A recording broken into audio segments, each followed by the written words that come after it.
Buenos días, mi nombre es Carlos Arturo Tobar Pimienta, estudiante de Ingeniería de Sistemas, perteneciente al curso de Programación Orientada a Objetos.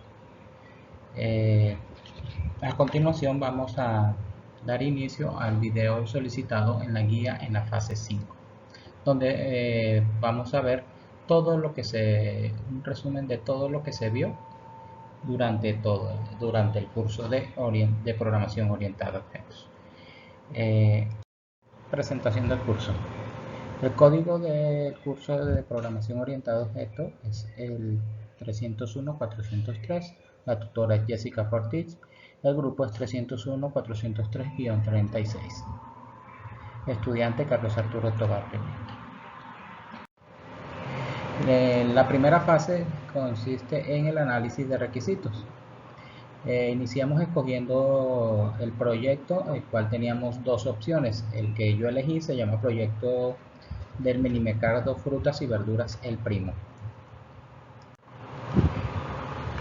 Dentro del análisis de requisitos se solicita la definición del problema, el cual consiste que el minimercado frutas y verduras El Primo ofrece productos básicos de la canasta familiar a sus usuarios. Para ello requiere tener información actualizada sobre el inventario de los productos que ofrece. ¿Qué quiere decir eso? Quiere llevar un orden en su pequeño supermercado. Esto es muy común encontrarlo dentro de las ciudades y pueblos, que ya el negocio se ha vuelto un poquito más grande, el cual requiere de mucha atención, de mucho control en el inventario para maximizar sus ganancias. De ahí parte el problema y tiene un objetivo general. Dice que es desarrollar una aplicación que pueda mejorar el funcionamiento del minimercado, optimizando los procesos internos del establecimiento comercial. Dentro de los objetivos específicos está diseñar una base de datos que contenga y administre los productos que el establecimiento ofrece, desarrollar una interfaz gráfica que pueda interactuar al usuario final con la base de datos, construir un sistema de inventario que permita controlar los productos en bodega y en el almacén, que ofrezca informes precisos al administrador del almacén. Entre los requisitos funcionales están el registro de productos, los registros de clientes, la actualización, información de productos, venta de productos, consulta de productos y los reportes que solicite los que van a utilizar el programa.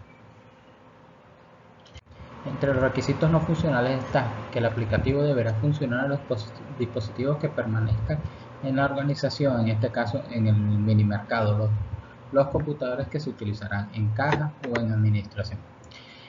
El motor de base de datos donde se va a desarrollar el aplicativo será MySQL, que es un motor de base de datos perteneciente a Oracle, donde vamos a desarrollar parte de este software. El aplicativo discriminará los impuestos que por ley se debe aplicar a los productos de la canasta familiar que sean grabados, así como los servicios que la ley disponga. El licenciamiento estará bajo pautas del freeware. Dado que lo decidí colocar así, ya que puede ser un aplicativo que será mejorado poco a poco dependiendo de las necesidades que requieran muchas de estas tiendas de barrio que necesitan este apoyo, no crear un software privativo que hasta a este tipo de negocio sea inalcanzable. La idea es que sea útil, que sea libre y sea de buena ayuda para este tipo de negocio. En la fase 2, análisis de requisitos con UML. Pasamos a esta fase. ¿Qué se va a realizar acá? ¿O qué se realizó? Se realizó el diagrama de casos de uso, el modelo de clases, el diagrama de actividades y el diagrama de entidad de relación. Entonces vamos con la primera. Dentro del análisis de requisitos con UML está el diagrama de casos de uso. En este caso miramos el menú principal de frutas y verduras del Primo, donde se encuentra los que van a utilizar este programa, que es el propietario, jefe de bodega, supervisor, cajero 1 y cajero 2. Claro que dentro de las correcciones de la tutora me dijo que solamente podría estar un cajero y se entenderá que tiene los mismos privilegios. Cada uno muestra con sus debidas flechas qué privilegios tiene. Por ejemplo, Propietario tiene acceso a todos los módulos del software. Jefe de bodega, algunos que no puede entrar, el supervisor de la misma forma, y el cajero solamente tiene derecho a la venta del producto. Aquí también mostramos el módulo de inicio de sesión, quienes pueden entrar, quienes pueden ingresar sus credenciales, verificar, cargar privilegios e ingresar al sistema. Crear el usuario, también mostramos cuáles son los módulos los casos de uso que requiere ese módulo. Así con cada uno de todos los que afectan el menú principal: registro de productos, actualización de productos, ventas de productos y devolver compra.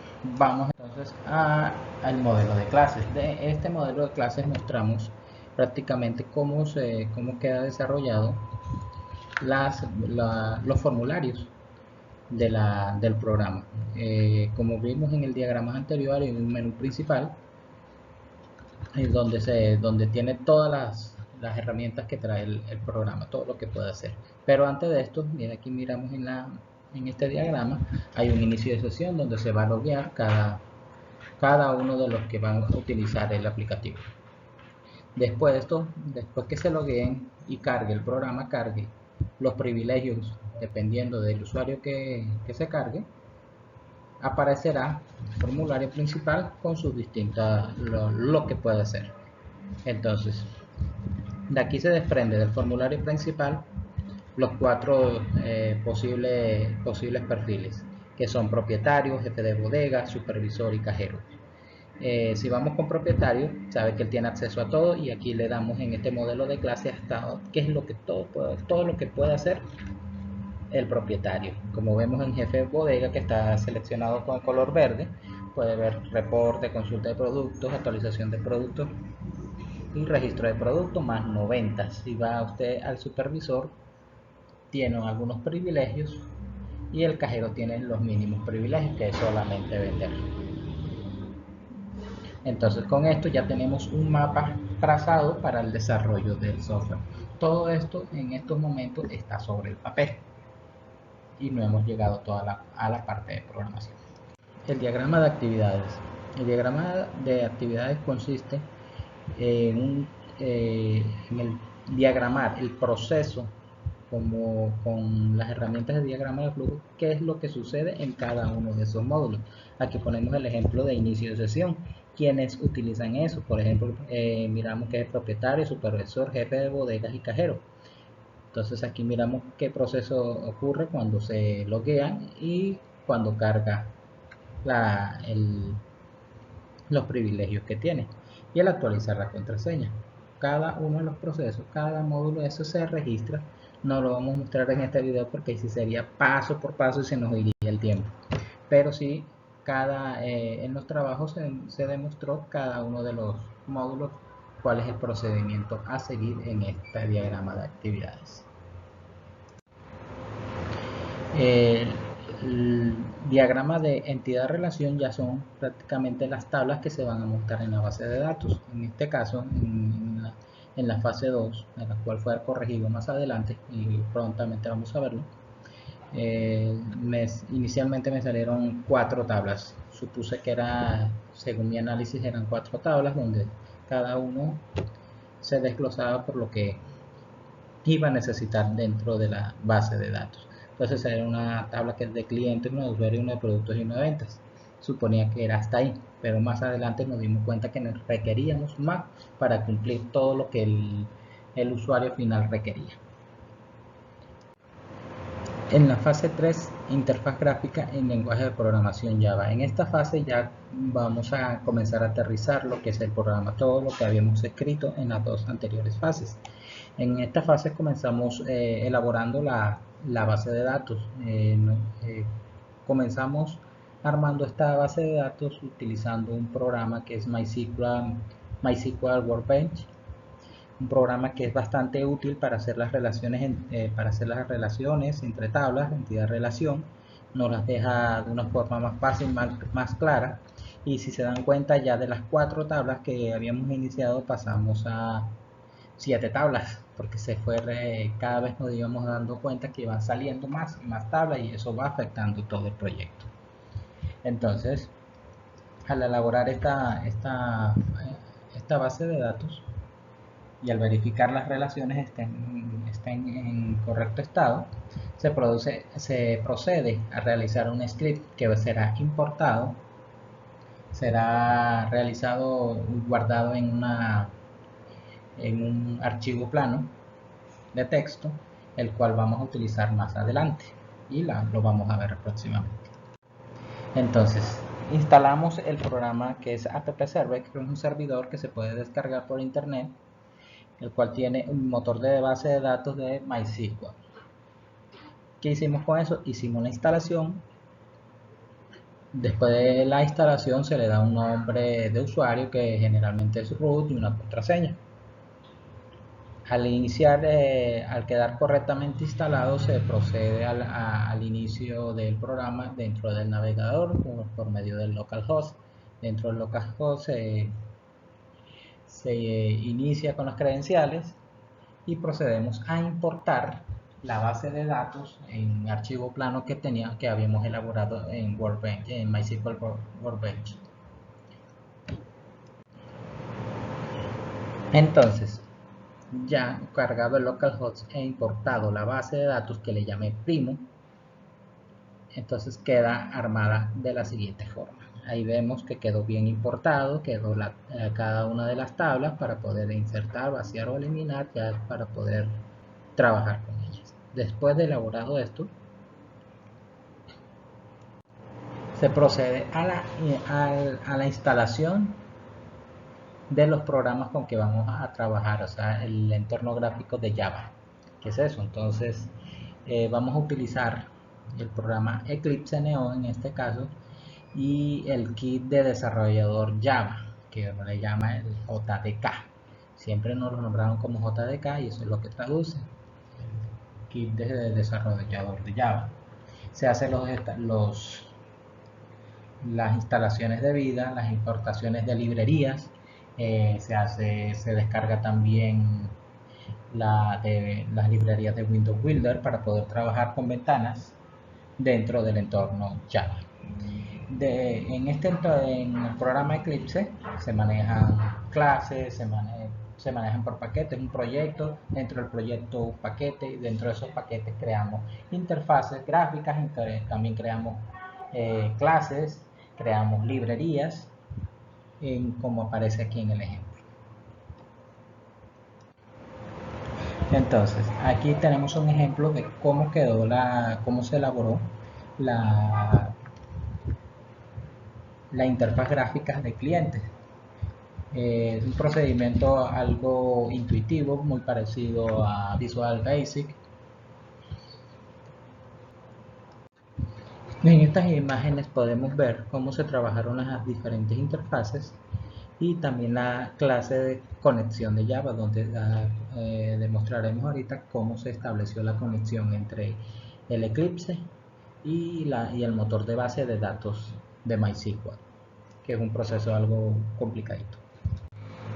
En esta parte podemos mirar que dentro del paquete de un paquete llamado clase conexión creamos una clase. Esa clase es la que se va a encargar de conectar el entorno de Eclipse con el motor de base de datos de MySQL.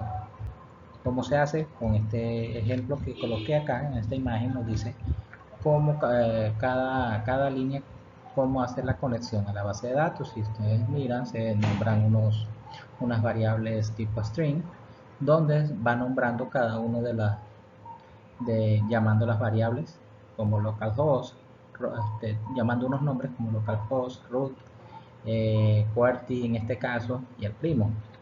Hace primero el nombre de las variables tipo string y luego se llama con la línea de código, se va llamando cada una de estas variables. ¿Qué realiza esta conexión?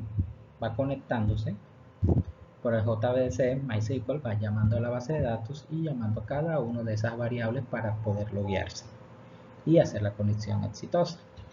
En caso que no lo haga, él nos va a botar un error en la conexión. cuestión que bastante problema nos dio porque muchos de mis compañeros no pudimos realizar esa conexión de forma fácil. Fue bastante complicada, existen otras formas, pero esta es la que el tutor nos recomendaba.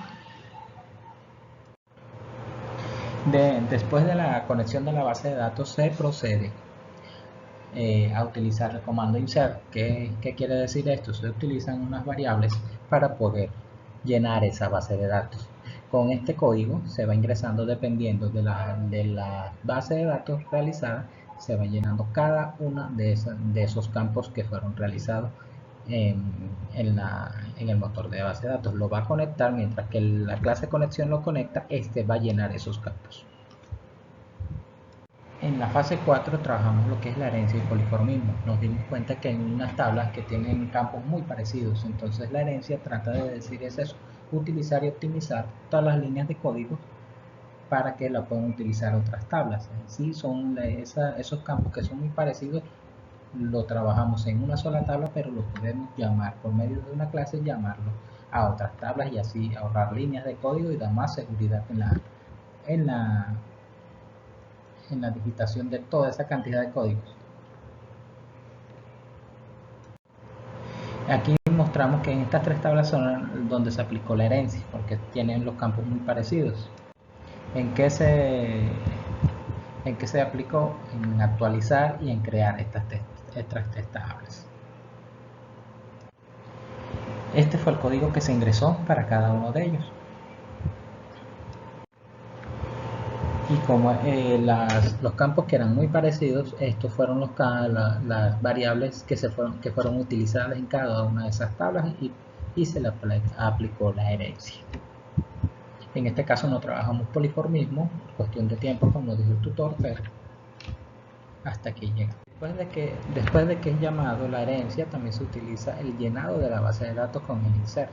Aquí mostramos un ejemplo cómo se hizo con cada uno de esos campos. Y en esta fase, como se crea un paquete para llamar esta herencia, se hace un paquete de variables donde se va a llenar esta base de datos y aquí mostramos cómo queda el paquete y una pequeña imagen de la interfaz gráfica. En la fase 5, que es en la que estamos ahora, y creo que ya me pasé de tiempo, está la ficha de evaluación de software. Entonces el nombre que le coloqué fue El Primo Frutas y Verduras. El autor del software es Carlos Tobar Pimienta, año 2020. La plataforma del software es Eclipse Neo. En esta ficha podemos hacer la evaluación del software, la cual dice que si la interfaz fue amigable con el usuario, dice que adecuado, y ahí verá cada uno de sus puntajes. Muchas gracias por su tiempo.